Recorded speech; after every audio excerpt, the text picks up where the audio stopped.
Hello everybody. Welcome, welcome, welcome. Really looking forward to this wonderful talk by Simon. Haven't had it yet. Yeah. I'll tell you what it's like afterwards. Yeah. That's why I bribed everybody with Yeah, but they might after use 8 that as minutes. ammunition, dear. Yeah. Roll out the door fat and full and happy. So Simon is going to be talking to us on gold, frankincense and myrrh, which is very fitting, obviously, for this time of year. Apologies, it's a bit chilly. We've just had the boiler service and it's got to go for a 15-minute reset, which I didn't understand. So when I turned it off and turned it on again, I've gone back to the beginning. So by the time you're going home, it should be lovely and Warm. toasty. Well, that's all right. But anyway, Simon, over to you, sir. So, friends and new friends, hello. Thanks for coming, and just want to say thank you for all your love and support in church over the years that I've been coming. So thank you, and it's lovely to see you, all one of you. So this is We Three Kings, or Gold, Frankincense and Myrrh. And please come up and help yourself to some Christmas gifts while I'm talking, if you feel peckish. And it got me thinking, it got me thinking, you can have that, about Christmas pasts, and the smells of spices and incense are really strong during Christmas, like cinnamon and, although this is cassia. And please come up and have a sniff of the oils, or I'll pass the oils round, so when I'm talking about them you can have a moment of smell-o-vision. We're going to play a piece of Christmas music that I absolutely adore, and it was sung at the concert in Vienna in 1994, so it goes way back, by a singer called Sissel Kyrkjebø, otherwise known as Charlotte Church. It's kind of like Norway's and our Charlotte here. You might not have that exact piece of music then. Oh, it doesn't matter, but we have S.S. Ein Rose, yes? Yes. That's fine. So I had a friend, Manoush Coles, and she passed away last year. And Manoush was Armenian and Persian, or Iranian. But she lived in this country for many, many years. And one Christmas time, they came to us while we were having a bit of a difficult time, but she was having a bit of a difficult time. So I put this piece of music on for her, and it was amazing to see somebody change just by something very beautiful. So this is for you, Manoush. She was an Easter girl. She wasn't a Christmas girl. She didn't really care for Christmas. She was Eastern Orthodox, so she celebrated more at Easter time. So this is a rose is opening, or a rose is coming, depending on the translation, but es ist ein Rose entsprungen. Thank you.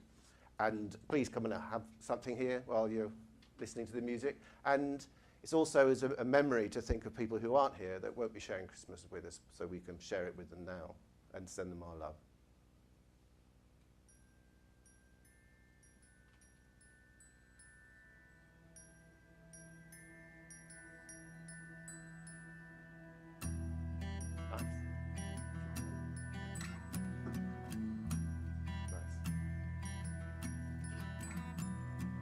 We three kings of Oriental. That's the one we're doing next. All right. Just slowly, driver. Put this one in.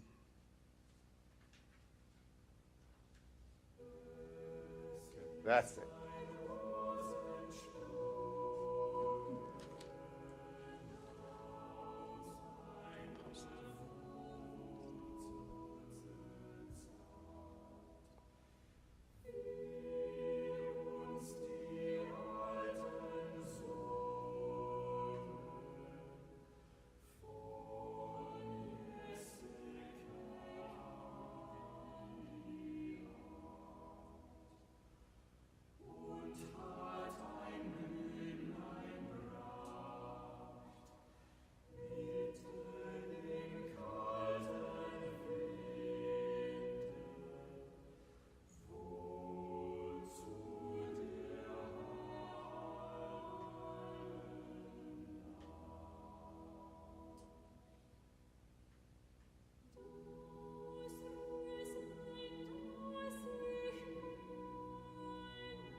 I hope you all had lovely memories while you sat there and thought about people who we loved that are no longer with us here, but are celebrating with us.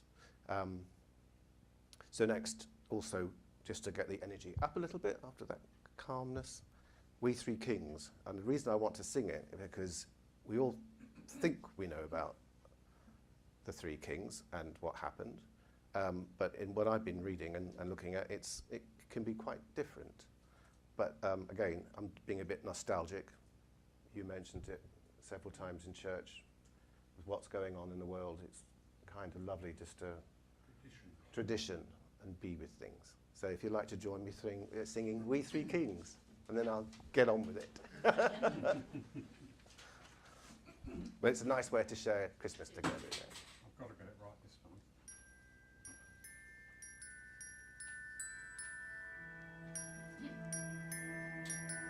And I'll try not to breathe above you, little things.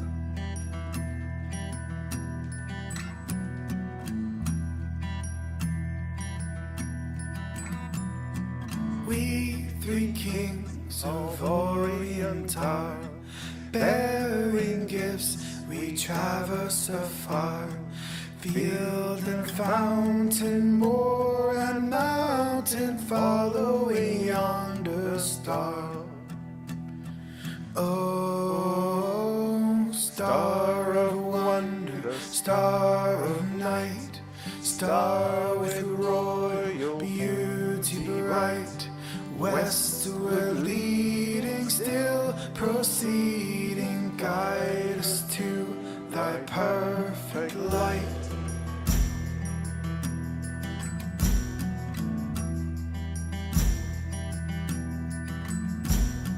Born a king on Bethlehem's plain, gold I bring to crown him again.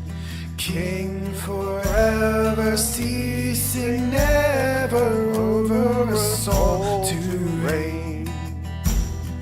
Oh, star of wonder, star of night, star with royal beauty bright, westward leading, still proceeding, guide us to thy perfect light.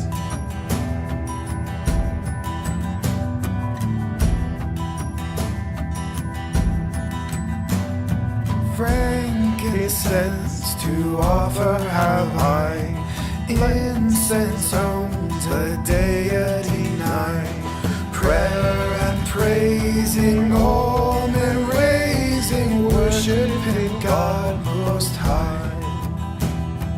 Oh, star of wonder, star of night, star with royal beauty bright, westward leading, still proceeding, guide us to thy perfect light.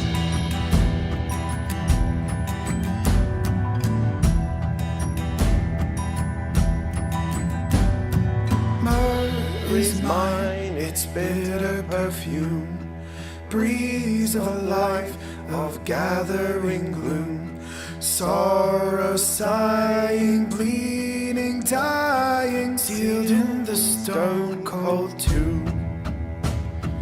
Oh, star of wonder, star of night, star with royal beauty bright, westward leading, still proceeding, guide us to thy perfect light.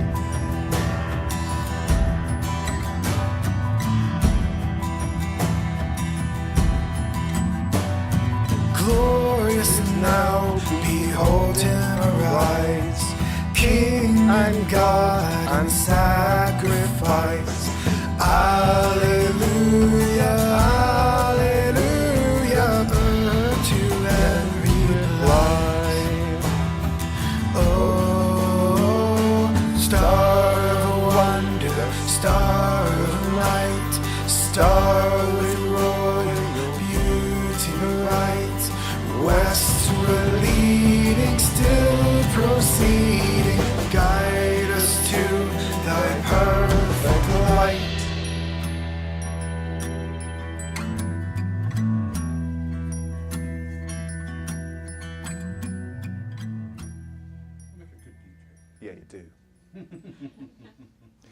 So, who were the noble pilgrims from the east, the three kings? Well, reading around and looking at things, it's because there are three gifts that we've ended up with. Some say that we've ended up with the three kings. In fact, some of the pieces I've been reading say that could have been up to 20, because if you're travelling from wherever, though, as far as India or even Tibet, to come all the way to West Asia, to Palestine or to Israel or to right there into Bethlehem, and to follow the star.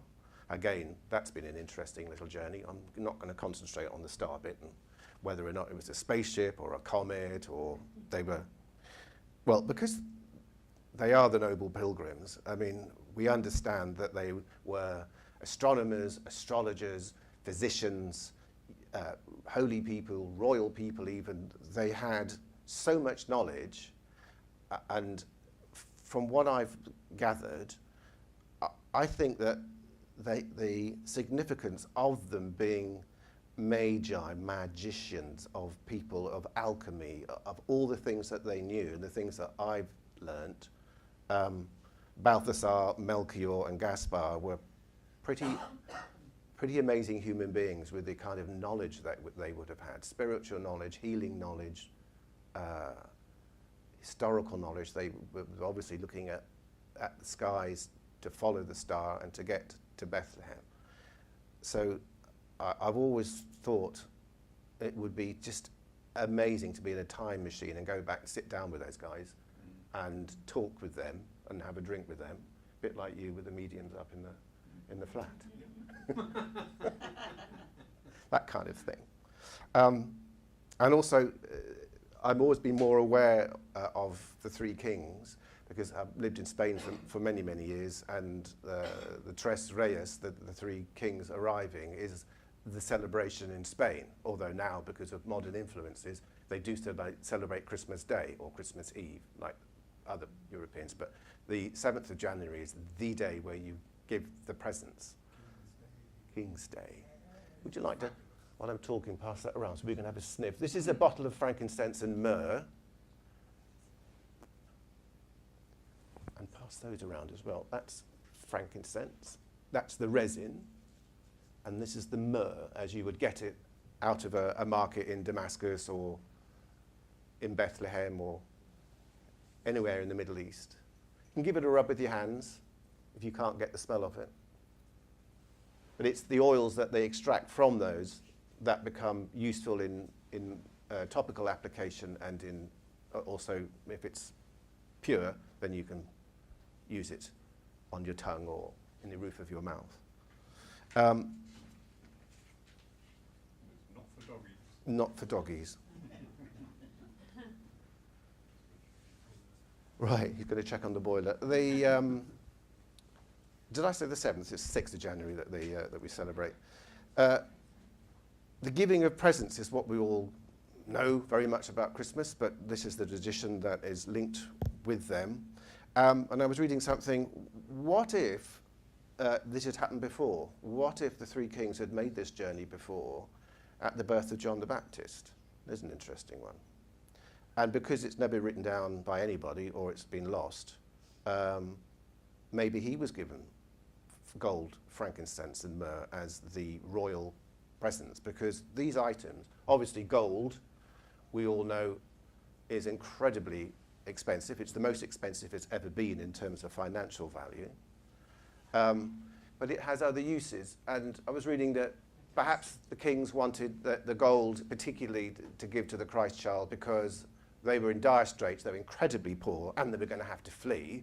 And you've got some golden shekels around, you can move more quickly on more expensive camels and get out of there.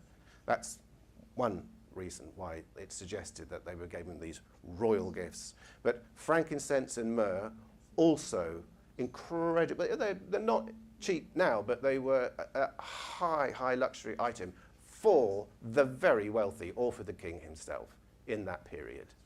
And lots of the other, for example, cassia, all these things, we get them delivered by Amazon or whoever, but all this stuff had to come by the camel trains across the deserts, across the seas, because they're not local to that area. India, the Arabian Peninsula, the Gulf states, up into Palestine, up into Syria, in the deserts there, they all grow.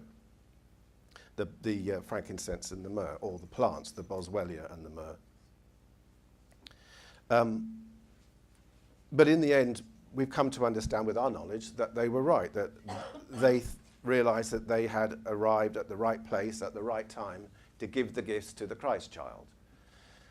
So it's that I want to have a look at more, because they, as I said, incredibly intelligent, knowing people and feeling people, these magi.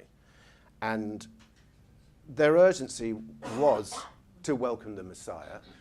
And with their urgency, they also knew that, with their knowledge, that the things that they were going to give him were things that he could be using for the rest of his life. And particularly in terms of health.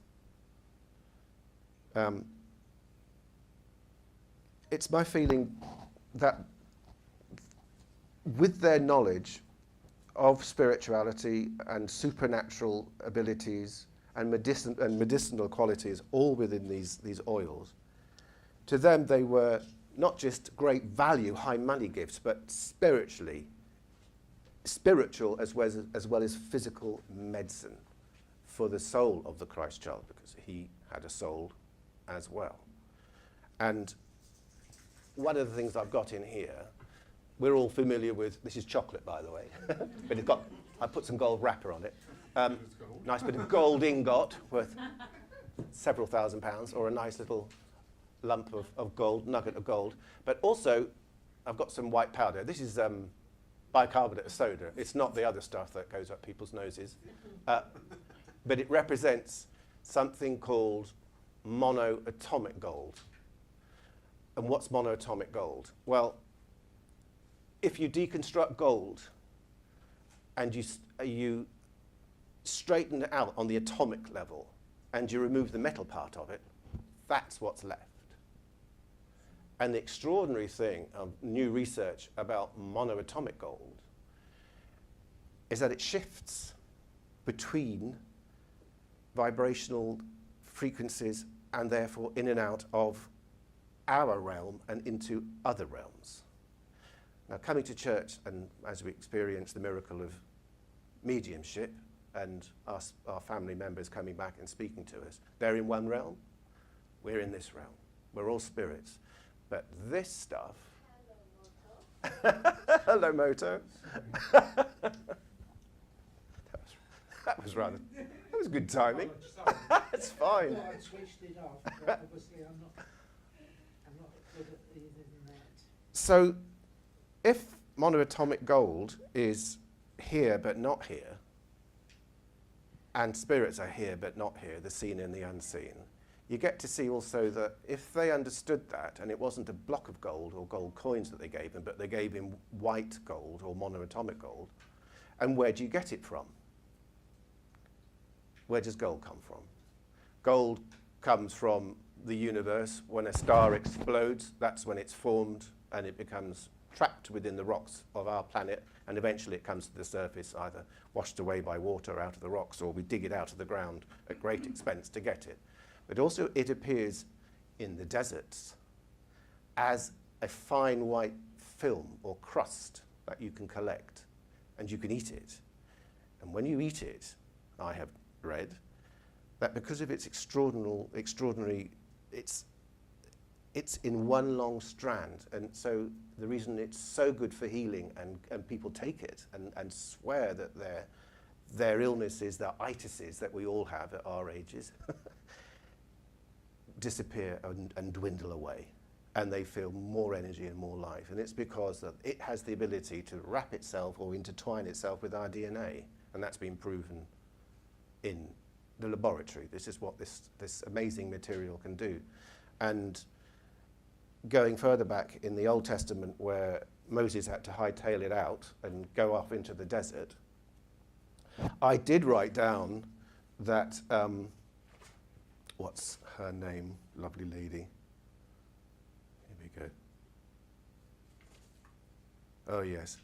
So Moses' wife, Zipporah, I always have this image of them arriving in the desert while they've run away, and it's baking hot, having lived in really hot countries, you know, baking hot, dust, and it's, you know, nothing to eat. And she's down there and she says, well, now we're here, what are we going to eat? Manna from heaven. Manna from heaven, monoatomic gold.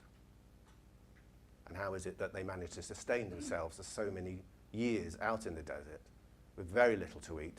But one of the things that monoatomic gold is very good at is getting into your body or into other creatures' bodies. So any bird that would eat something there, or any the plants, including frankincense and myrrh that grow in those deserts, and they will take it up into their roots and into their structure and be part of their, that energy will be part of their energy and their amazing abilities to heal.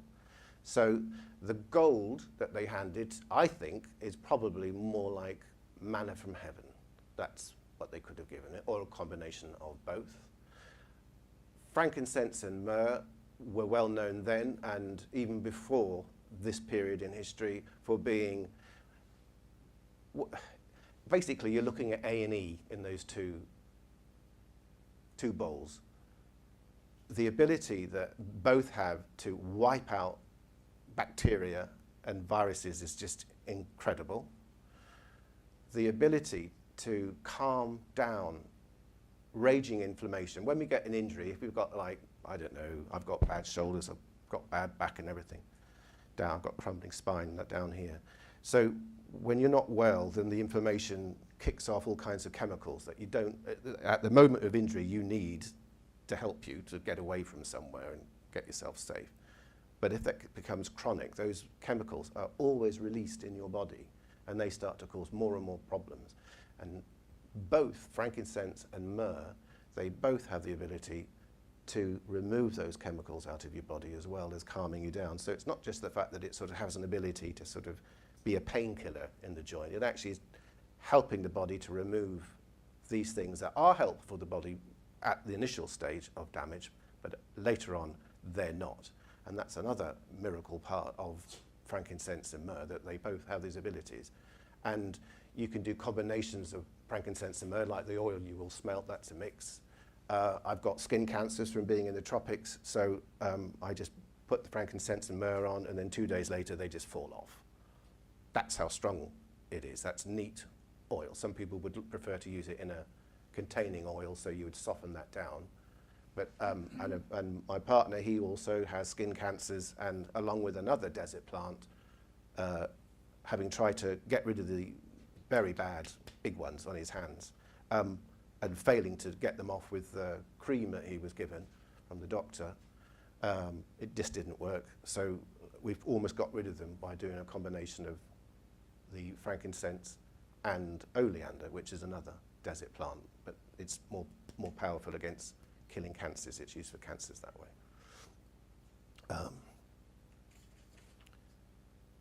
So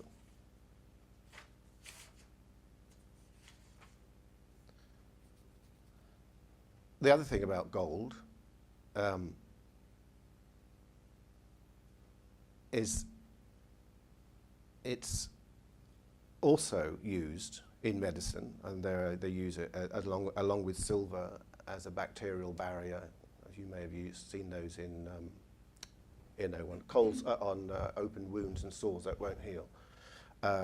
This has been well known for thousands of years, and when they've done x-rays and autopsies on Egyptian mummies, as well as finding myrrh and frankincense in various forms, and sandalwood oil and other preparatory oils, they've also found that where there had been damage, that the powdered gold had been sprinkled.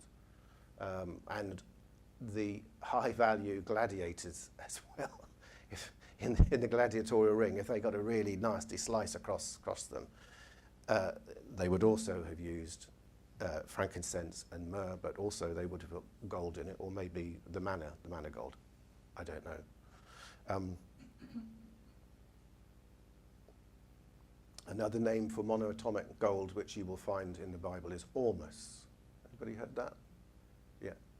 Ormus is another name.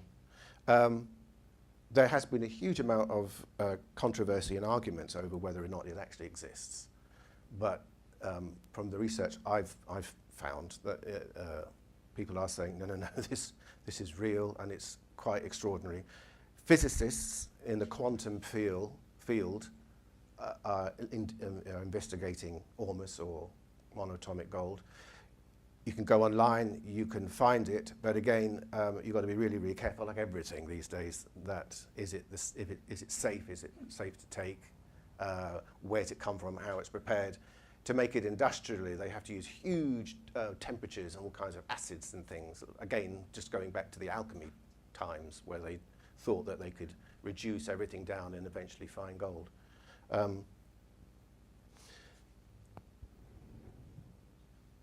Myrrh is absolutely brilliant at fighting really, really not very good infections. And the whole reason why I've sort of got into frankincense and myrrh and did research about them and used them, I use these and I use them as a paste, and I'll take some pieces like that and I just pop it under my tongue, and it becomes warm and it goes back to being a resin, and then I'll chew that and I'll make 2 pellets out of it, and at the back of this I've got terrible teeth.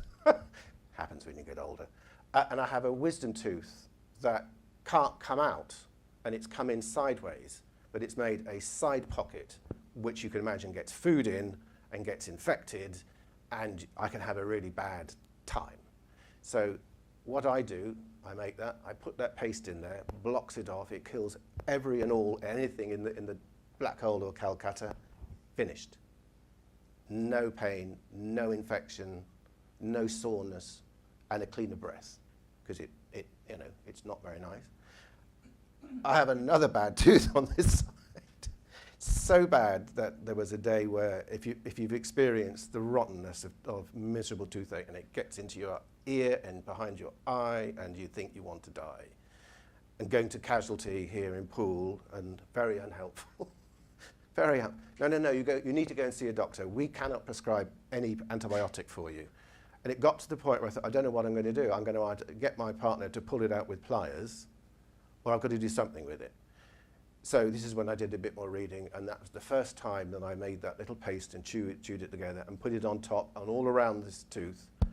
I took paracetamol, 1,000 milligrams, because it was that painful, which was only lasting about, 10 minutes to keep the pain away. The throbbing was awful. And I went to bed, and I stayed in bed, and in the morning when I woke up, it had all gone.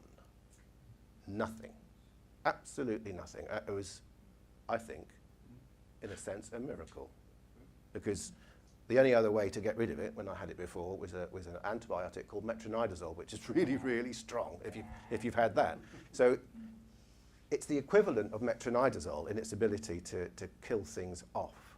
So if anybody is ever stuck and you can't get your tooth seed to, then I can wholeheartedly recommend that technique of using frankincense and myrrh together and just putting it on your tooth, and it will go away.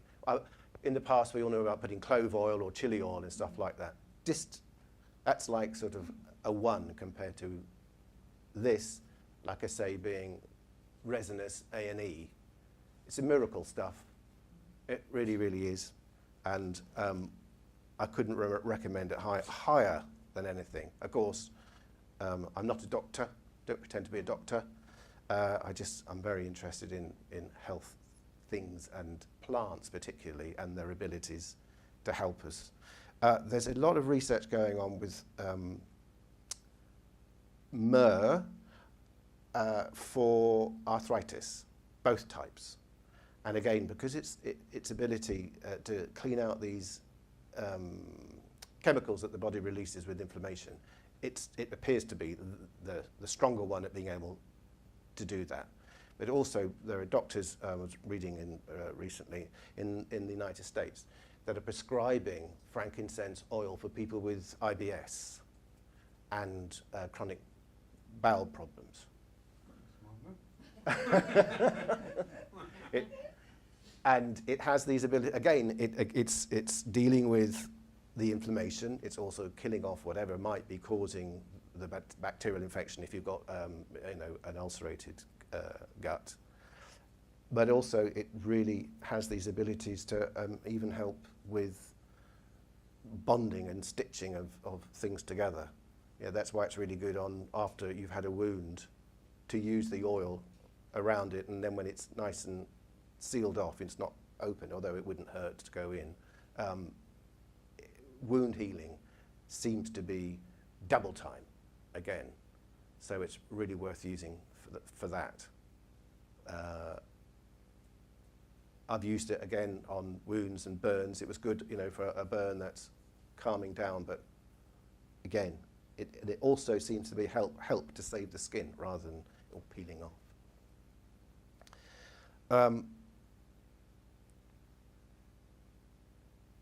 Because they knew that these three items had this deep spiritual ability, it's been used for thousands of years as a means in which to contact the spiritual world or the gods throughout all the cultures in that whole area of where I was describing, from India, Tibet, all the way around. Every religion used either frankincense or myrrh or a combination of both to burn, as I'm doing under the table, if you can smell it. It's not just the fact that the wispy line goes off and it sort of takes your mind into meditation. It actually helps to contact your spirit and your inner being to open up more. And I think that they would have wanted to have given the Christ child, the Messiah, those gifts, those important medicinal gifts for his entire life. And another reason I wanted to sing We Three Kings is that although we're celebrating the arrival and we're giving gifts, there's this line: myrrh is mine, its better perfume breathes of life, of gathering gloom. Sorrow sighing, bleeding, dying, sealed in the stone-cold tomb. Well, of course, Mary would have applied the oils of anointing on his entire body, on his cold limbs, but she started with his feet, and she would have used, and it says in the Bible, she used an entire year's supply of lavender oil. Lavender oil is quite difficult to make, and it's even more difficult back then. So that is a vast amount of money that she would have expended on using those oils. And there are the 12 holy oils that are mentioned all the way through the Bible. And I have a list of them, and you might be surprised at what's on the list. If I can find it, there we go. So obviously at the top of the list of one of the anointing or sacred oils is frankincense. Then we have myrrh. Then we have cinnamon. Then a thing called hyssop. And then we have cedarwood, spikenard, cassia, sandalwood, calamus, rose of Sharon, galbanum, and cypress. And any and all, any of those combinations would have been used medicinally, as well as when you're preparing a body. One of the reasons you have to wash it is to keep the bacteria away so that you can keep it a little bit longer so everybody can come and say bye. But when you use things that are so antiviral and antibacterial, you are really sort of embalming the body for a short period of time just to keep them at bay so that people can see them. And again, like I say, when they do studies on people's pharaohs and other Egyptians who were embalmed, the amount of, when they all say that when they take away the bandages, you can smell the frankincense, you can smell the myrrh, or the sandalwood, or the cedarwood, all high value oils, and again, wonderful for healing. And I have a little story that I remember about learning about gold, frankincense and myrrh. So my nephew was brought up in America and quite young when he came over to be here in England, and they ended up from, you know, a very swanky, fast life in the States to a small country village, and he went to a C of E primary school, and he'd never had that exposure to church and religion and things like that, which you do get at a C of E school. And it was the RE teacher during a Christmas day conversation with the children, what they learnt about the three kings and stuff, and what did they bring. And my little nephew shot his hand up like that, said, "Oh, I know, sir, please, please, please." And he said, "Well, what is it?" And he said, "Gold, Frankenstein and Mary."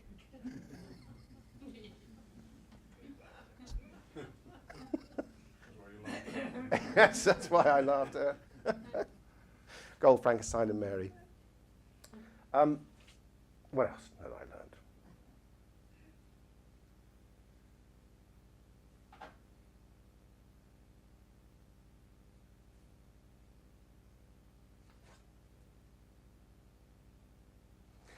Yes, it's quite an interesting idea that there would have been more than three wise men. Why it's sort of gotten lost, because there are, again, I've been reading and other people's names are mentioned, but some of them are so similar to the ones that we've ended up with. It's sort of, they've almost sort of melded into a group as sort of 20 become 3 in that respect. And if they were more and more were coming, then it makes sense that you would have somebody who's more of a specialist in, say, looking after animals and animal husbandry. You're looking after feeding people in the desert, looking after food, protecting of food, looking after their direction. Who was the astronomer? Were they all astronomers? Were they all looking towards the star? How did they know? Why did they know? We read that they were philosophers, and they studied not just their own religions but other people's religions, and that's why they were aware, and they were very, very aware that that was the right time to come. It's been said that the star was the Halley's Comet, and indeed it was around that time, but again there are lines in the Bible where they're a bit more specific, and they're just saying it's there, this is where we know it to be, this is the star that we're following. And at that point there is a period where, as Christ was born at the time that we believe him to be, then that particular star would be right over Bethlehem at that time of year, which is not Christmas time. It's a different time, which I found fascinating. Beautiful thing to think that they would have taken, I don't know, how long does it take to fly from here to India? 9 hours. It would have taken them 9 weeks, if not months, to have travelled that way. So it was a really important visit. It was really important that they give him the gifts that they gave. I think also they would have given prophecy, and they knew so much about his life through prophecy that they supplied even the oils that he would have needed to have been anointed at the end of his earthly life, which I find very moving, and that's what's in that prescient in that verse. That's fascinating, though, because that throws a whole different light on it. Those 3 symbols mirror the 3 times of his life. Yeah. Born a king with the gold, frankincense, prayer and praising, and then myrrh for the final journey, the final physical journey. Yeah, that's what struck me when I read that. Encapsulated the whole life, and this is what you will need for your life journey. Yeah, it's really interesting. And that's me, I think. That's you? Yeah. Well done, you. Thank you. Any questions? There was symbolism in that as well. Yeah, definitely. All goals of purity, healing. Yes. Yeah. It's all of those. This is why I think these guys are really quite extraordinary, because they worked it all out, and they They knew that they were giving stuff for the family and for the child, knowing that if you took those, that you would have a healthy, strong, vibrant life, and you would want the Messiah to be strong and healthy and vibrant so that he could undertake all the things that he had to take in his life. And then if you ingest these things, it does make you holier, or it makes you more spiritually aware. It really, really does. Because we all have vibrations. We all vibrate at a frequency. As Tesla said, if you want to know to understand the universe, it's down to frequency and vibration. And we all have that. When we all talk about, a vibration, these things vibrate at an incredibly high vibration, very pure. They're all pure in themselves. They have, I always call them mothers, the Boswellia plants that make them happen, that we get frankincense and myrrh from. They live in incredibly difficult conditions. I mean, really, and they thrive. And to do that, to have the roots to do that, to go down in and pick up the nutrients and to produce this amazing gift for humanity, really. Symbolism again. It's interesting because I was raised with Catholicism, and we hear that every year. And then when there's a spiritual healing slant on the stories and the gifts, it feels completely different. Doesn't it?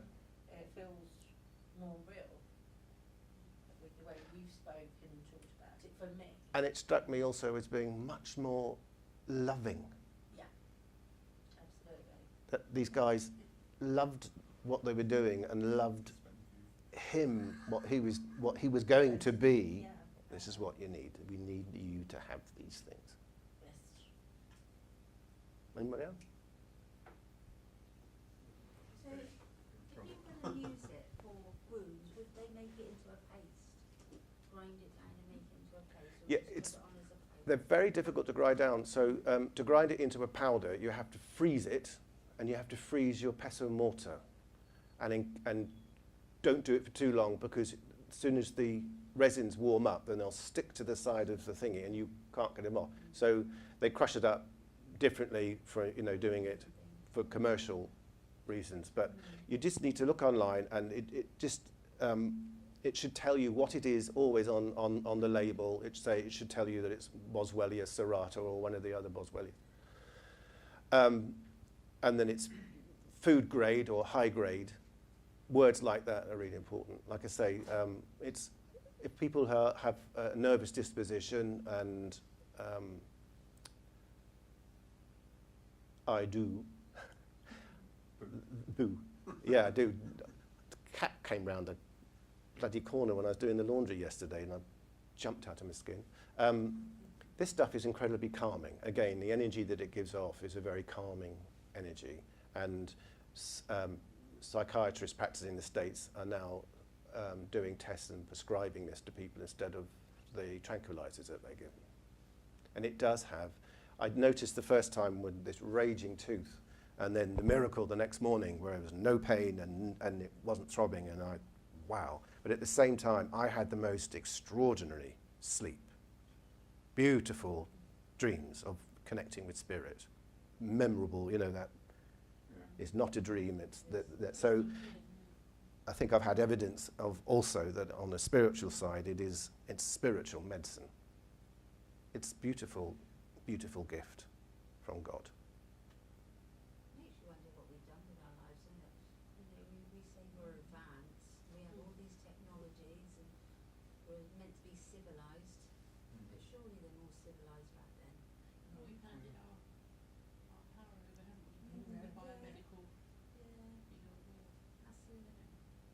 Absolutely. They're saying that they want to, implant this and implant that and make us interactive with the internet, and you get it in your hand, and it fills me with horror, frankly.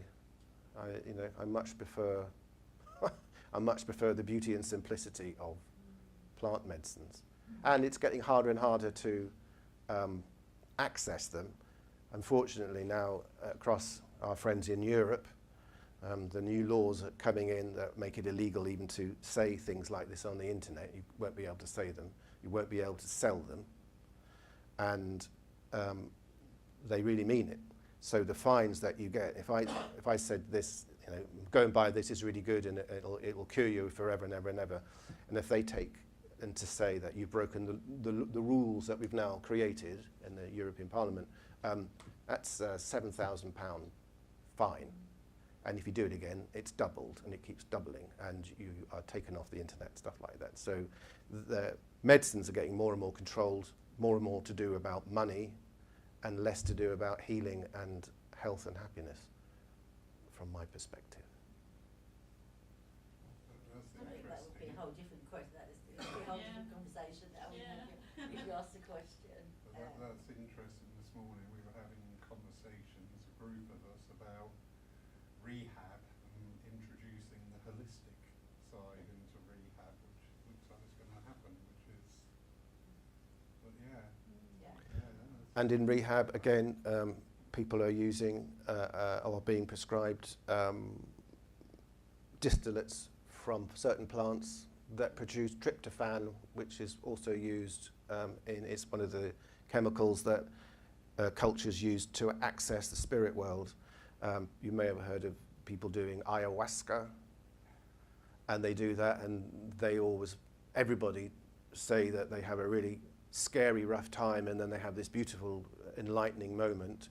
But the scary, rough time, when you arrive in ayahuasca land, if you like, in the vibration of ayahuasca, into that consciousness, it's a snake monster or a reptilian creature. And then, again, there are parallels when you hear people say they've been abducted or they've seen this alien and it was a reptilian, and then in the Bible, the snake around the tree, as we see it in the medieval illustrations of the devil manifesting as a reptilian or a snake. There's so much more just to simple things once you look into them, and they have far, far deeper meanings, and as they should, because they're natural and they are part of the earth, and we were created with them. That's really interesting about, I'm going to go off at a bit of a tangent here, but about the reptilian thing, because we're seeing so much at the moment about different, and I'm just thinking, do you know what, all these things that you're talking about, to me, is just higher vibration spirit. Yeah. You know, we're humans, so we've got to put them in the nice little universe. So, oh yeah, they are Arcturian or Palladian or... Because of how we perceive the because world. we're physical, Yeah. so they've got to come from somewhere. But actually, it's just, you know what, have you ever given thought this might just be a higher vibration that is beyond our comprehension? So our comprehension is desperately trying to make it fit into one of our boxes. I saw a really neat illustration of on a lecture about quantum physics and how the universe is made or it isn't made. It's more, they can say what it isn't more now than they can say that it is. But there was this sort of neat three-dimensional thing of lots of sort of different coloured bubbles all intersecting each other. So that if that's our bubble, then there's another one just there, and we might be able to say, well, that's what we would describe here in church as the spirit realm, where all our families have gone to. And then there's another bubble that maybe has a even higher vibration than them, and that's where the white brothers, the healing brothers exist, or angels exist, and even higher. And then you've got other bubbles in a different direction. Doesn't necessarily have to go down that way, because that's just we always associate heaven and hell. But they're even, they vibrate at a much lower frequency, and maybe that's where things like elemental spirits, they exist in that realm. I've got no problem with that. And certain plants have the ability to heighten your awareness to be in those realms, I think. Well, that's interesting. Well, that's going to be a Lyceum night. Please, otherwise I've got to take it home. There's lots of chocolates to take. Please share them. The people love Palmer violets. I remember those as a little kid. That was Christmas presents in the stocking. I always remember those. I've got some of those. And the mince pies. Please have them. Brilliant. And thank you for coming. Thank you. The That was lovely. Sorry. oil is a combination of the. Yeah, so the one that you smelt, The myrrh in granule. yeah, It's been made into an oil, into an oil. into a pure oil. Where do you buy it?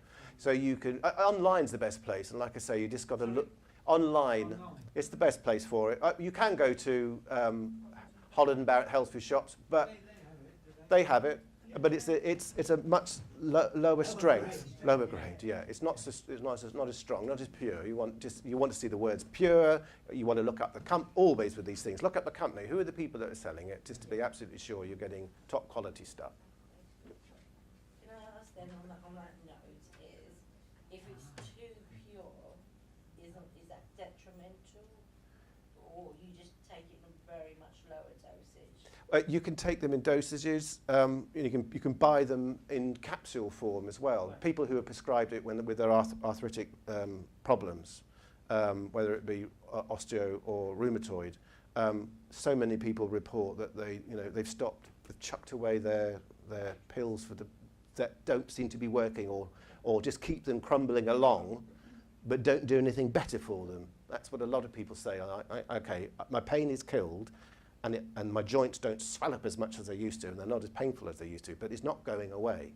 But this gives an ability just to add into Western medicine to try and help things. So again, if you saw a specialist, Ayurvedic medicine person or whatever, they would say, well, you take this 3 times a day or whatever the dosage is. So like for example, this is pure.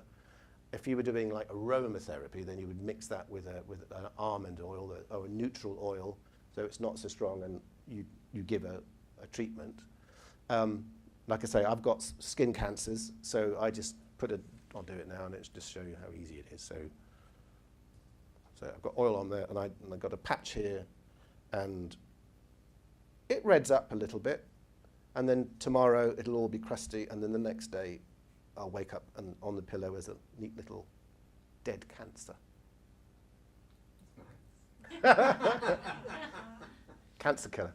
So where do you get the actual dry resin? Again, online. Online. Online. Yeah, just online. Just look it up, and it's again, you want to put in words like high quality, and sort of put all your choices on the what do you call it, on the computers when it comes to the top. Do you have telephone numbers where you get them? No, I don't. I just checked out the company, and this comes from the Middle East, and it always looks a bit dusty. When you just wet it, then it goes like lovely golden crystals. But the cheaper stuff will have lots of wood because it's come off the tree, and they'll pull it off, and then you'll get more bark, and you can't possibly use it. No. And also, you can put it on some hot coals, like one little hot coal, and have a proper burner done safely, and then drop them on, and then they just fume. And I regularly do that, and I fume the house. I do every corner and go around and put love, and I want angels in my house. I don't want anything nasty in my house. Thank you very much. They do that in the hotels and places like Oman. Yes, they do. Yeah. It smells beautiful, doesn't it? Yeah. Really does. And if you sit in the room long enough, you do feel this wonderful calmness come over. And if you are meditating, or if you, I think it'd be interesting to do experiments in circle, in terms of helping them come through and us to them. I'm all for experiment. Yeah. Do you feel, Simon, it also helps connect us to like what we call our higher selves as well? Definitely. It's elevating our soul connection Yes. as well, isn't it? Developing their awareness. That's something people need to know on that really. Yes. When you talked about the AI earlier. Because it's Keep retaining. why are we, why are we here? Well, we're in church because we love coming here, and we love the people here. But we're also here to learn. That's so many times it's repeated, not just from speakers, but from spirit, particularly from spirit, and particularly when there's people speaking in trance. That's what spirit always really pushed so very hard. Develop, grow. You know, because if you grow, everybody grows. The energy grows with you. So part of using this is a way to bring us closer to what we're looking for, the answers, and also getting closer to the light and getting closer to Mother, Father, God, to the very centre of light and purity and goodness. Yeah. Brilliant. Simon, that was really good. Thank you. You put that together really well. Presentation, 10 out of 10. Thank you, thank you, thank you. Just quick reminder, and especially people watching this online, tonight the church is closed because the boiler works, but he's been and done the boiler works, but it's too late to put anything on. Then Sunday we've got Phyllis Rumney Oh, with lovely. us, and also Ashley Oliver. Lovely. Ashley Oliver will be continuing the story of the Advent. A lot of people left last Sunday and said, I can't wait till next week to Yeah. hear the next part of it. So it's really nice. That's growing into a wonderful, wonderful story. It was lovely. Next week, Tuesday 7 o'clock, we've got a gong bath with Scania Price. And then next Wednesday at 7 p.m. Is our open development circle, where we might be burning Yeah. new things. That'll be interesting. Linking that in with an exercise. Mm. I like that. I like that. Also, a reminder, anybody watching us and anybody here as well, thank you so much. The donations and support we've had for our Christmas Day has been phenomenal. Absolutely, in all forms. Financial, people offering services. Lady over the road's offered us a shelf in her oven. And do you know what? That's really handy. Yeah. That is sort of like, do you know what? You've just cured a problem that I've been having. Thank you. So it's absolutely amazing. Thank you, thank you, thank you. Don't forget, we are open on Christmas Day. We're open from 11 in the morning, and the food service will start 12 till 2:30. Anybody, if you're on your own or isolated in your community, whatever, come down. There's no fee. It's not going to be a religious service. You're not going to have anything forced down your throats apart from turkey and Brussels sprouts. It will be a dry day because we do have members of the congregation coping with addiction, so absolutely fine. But yeah, thank you. Thank you. From one, I was just sat there and I thought, oh, we need to open on Christmas Day. And then I thought, oh, bugger. And this amazing thing has been born. So, you know what? Thank you so much. It's just incredible. Absolutely. But thank you. Anyway, and Simon, thank you. You're welcome. It's been beautiful. Got cakes now and chocolate and sausage rolls and chatter and things. Thank you everybody joining us online. Those people Bye-bye. out online, we are doing a charity evening this evening. Well, I'm working on it. It's with Elizabeth Titterton up in Scotland and the lovely Frederick from Sweden and Phil from London. And it's a charity thing for the Dogs Trust, so that you can still time to buy a ticket to watch us and work with us on Zoom. It's so used to sitting down now. I'm going to have a little box up here on the platform. But in the meantime, we're going to say goodbye to our wonderful friends watching. Bye-bye. I do know Elspeth up in the Shetlands, and I look forward to seeing you next year. And in the meantime, we're going to have food. Yes. Yay. Thank you, darling.